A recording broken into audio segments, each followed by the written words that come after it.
வந்து உடல் எடையை குறைக்கிறதுக்கு நம்ம லஞ்ச் செய்ய போகிறோம். ரொம்ப டேஸ்டான ஹெல்தியான high protein weight loss recipe செஞ்சு காட்டுறேன்ப்பா.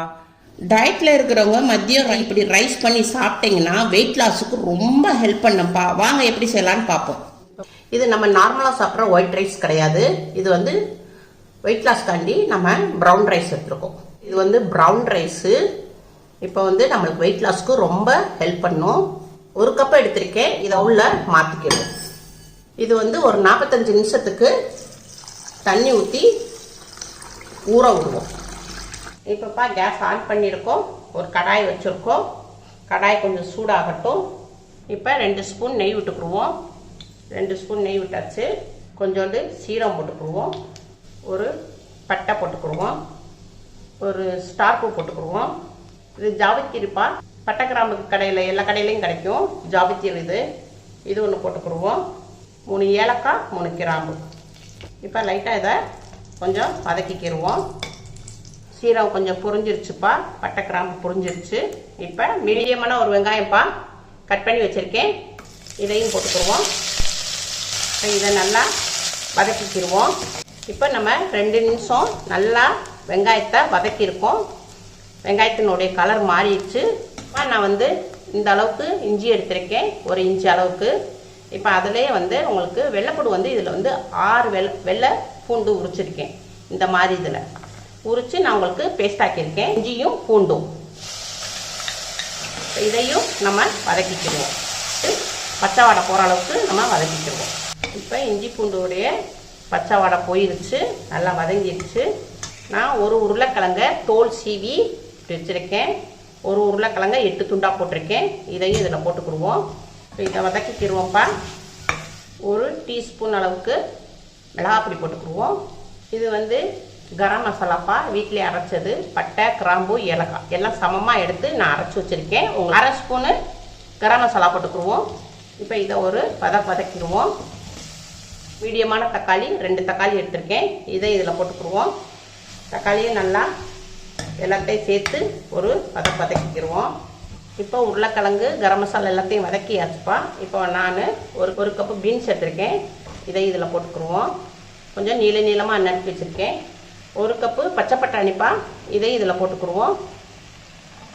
மீடியமான கேரட்டுப்பா 2, இதையும் நறுக்கி போட்டுக்கிடுவோம். இப்போ இதை எல்லாத்தையும் ஒரு வதக்கிக்கிடுவோம். எல்லாத்தையும் மிக்ஸ் பண்ணிக்கிடுவோம். எல்லாத்தையும் நம்ம மிக்ஸ் பண்ணிட்டோம். இது வந்து மீல் மேக்கரு நல்லா சுடுதண்ணியில் போட்டு எடுத்து வச்சுருக்கேன். இதையும் நல்லா தண்ணியை நல்லா புழிஞ்சிடணும்.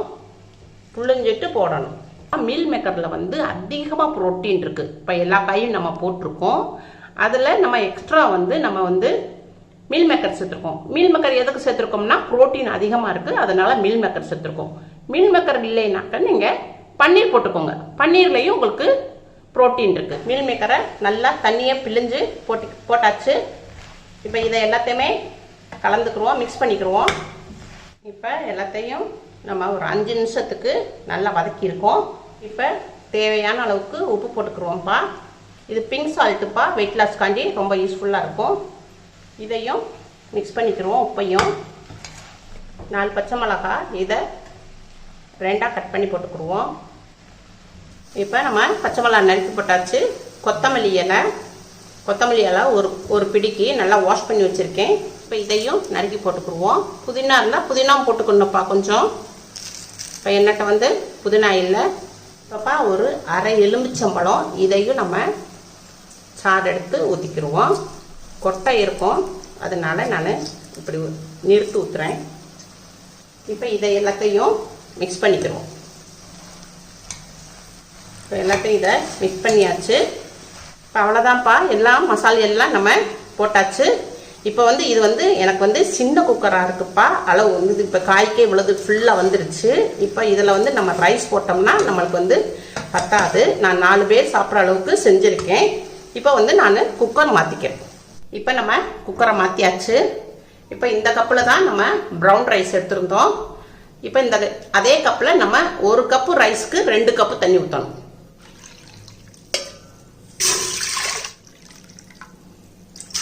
2 கப்பு தண்ணி ஊற்றியாச்சு. தண்ணி கொதிச்சுக்கிட்டு வருது. இப்போ இப்போ 45 நிமிஷம் ஆயிருச்சு. நல்லா அரிசி ஊறிடுச்சு. அரிசி நல்லா ஊறிடுச்சுப்பா. நம்ம வந்து நல்லா தண்ணி நிறுத்திட்டு போடணும். தண்ணியோட போடக்கூடாது. நல்லா தண்ணியை நிறுத்திட்டு போடணும். இப்போ ரைஸ்க்கு தேவையான அளவு உப்பு போட்டுக்கிடுவோம். கொதிச்சுக்கிட்டு வருது. இப்போ நம்ம வதக்கி வச்சுருந்தோம் இல்லையா வெஜிடபிள் எல்லாத்தையும் இதில் நம்ம போட்டுக்கிறோம். இப்போப்பா நம்ம வதக்கி வச்ச வெஜிடபிள் எல்லாத்தையும் நம்ம போட்டாச்சு. இதை வந்து நம்ம மிக்ஸ் பண்ணிக்கிடுவோம், கலந்துக்கிடுவோம். காயும் கொஞ்சம் வேகணும், அப்போ ரைஸும் கொஞ்சம் வேகணும். அதனால இது கொஞ்சம் நல்லா கொதிச்சு வரட்டும். கொஞ்சம் வேக விடுவோம். ஒரு 5 நிமிஷத்துக்கு வேக விடுவோம். இப்போ மூடி போட்டுருவோம். இதை வந்து குக்கர் மூடி போட்டாச்சு. இப்போ வந்து இதை குக்கரை எடுத்துக்கிடுவோம். தோசை தவா வச்சுருக்கேன். தோசை தவா வந்து நான் ஏற்கனவே அடுப்பில் சிம்மில் ஹீட்டாக்கி வச்சுருக்கேன். இப்போ இந்த குக்கரை வந்து நம்ம இதில் வச்சிடணும். இந்த தோண்டி போட்ட பிறகு நம்ம தோசை தவாவில் இதை நம்ம வெஜ்ஜு புலாவ் குக்கரை இதில் வச்சுட்டோம்.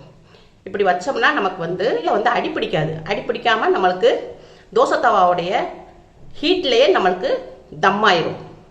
அடுப்பு வந்து மீடியத்தில் வச்சுருக்கணும். இப்போப்பா நம்ம மூடி போட்டு 15 நிமிஷம் தம்மில் விட்டுருவோம். இப்போப்பா 15 நிமிஷம் ஆயிடுச்சு. இப்போ வந்து தோசை தவாவுடைய ஹீட்டில் தான் இருக்குது. இப்போ பாருங்கள், விசில் பாருங்கள். இப்போ தோசை தவாவுடைய ஹீட்லேயே உங்களுக்கு விசில் வந்துருச்சு. இப்போ நம்ம கேஸை ஆஃப் பண்ணிடுவோம்.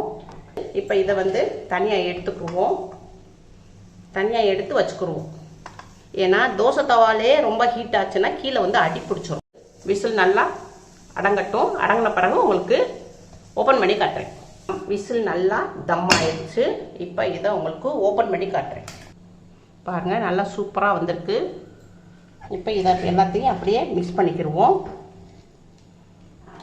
ப்ரௌன் ரைஸு நல்லா வெந்துருச்சுப்பா. நல்லா பார்த்தீங்களா, புழு புழுன்னு இருக்குது. கீழே பார்த்தீங்களா ஒரு பிட்டு பிடிக்கலை பாருங்கள். ஒரு பிட்டு பிடிக்கலை. தண்ணியும் நம்ம கரெக்டாக வச்சுருந்தோம். இப்போ இதை வந்து ஒரு பிளேட்டில் மாற்றிக்கிடுவோம். நம்ம தொட்டுக்கிறதுக்கு ஒரு பச்சடி செஞ்சுருக்கேன். வெள்ளரிக்காய் பச்சடி. வெள்ளரிக்காய் பிஞ்சு காய்ப்பா 2 காய் எடுத்திருக்கேன். அதை பொடிசாக நறுக்கி போட்டிருக்கேன். ஒரு கேரட்டு, மீடியமான கேரட்டு, அதையும் துருவி போட்டிருக்கேன். ஒரு வெங்காயம் பல்லாரியில் சின்னதாக எடுத்திருக்கேன். சின்ன அதையும் பொடிசாக நறுக்கி போட்டிருக்கோம். கொஞ்சம் தயிர் போட்டிருக்கோம். கொஞ்சோண்டு கொத்தமல்லி இலை, ஒரு பச்சை மிளகாய், எல்லாத்தையும் சேர்த்து கொஞ்சோண்டு உப்பு, இதை மிக்ஸ் பண்ணி நம்ம வச்சுருக்கோம். அந்த பச்சடி புலாவ் ரைஸுக்கு ரொம்ப நல்லா இருக்கும்ப்பா. இது மாதிரி நீங்கள் பச்சடி வச்சு தொட்டு சாப்பிடுங்க. சின்ன பிள்ளைகளுக்கு நம்ம வந்து காய் வந்து பொரியலோ இல்லை நம்ம கிரேவி வச்சு கொடுத்தா சாப்பிடாதுங்க. இந்த மாதிரி நம்ம புலாவ் வச்சு கொடுத்தோம்னா சாப்பிடுவாங்க. நார்மலாக நம்ம சமைக்கிற அரிசியிலையும் நம்ம இப்படி செய்யலாம். இப்போ டயட்டில் இருக்கிறவங்க, வெயிட் லாஸில் இருக்கிறவங்க ப்ரௌன் ரைஸு சேர்த்துக்கோங்க. உங்கள் வீட்டில் செஞ்சு பாருங்கள். அம்மாவுக்கு லைக் பண்ணுங்கள், ஷேர் பண்ணுங்கள், சப்ஸ்கிரைப் பண்ணுங்கள்.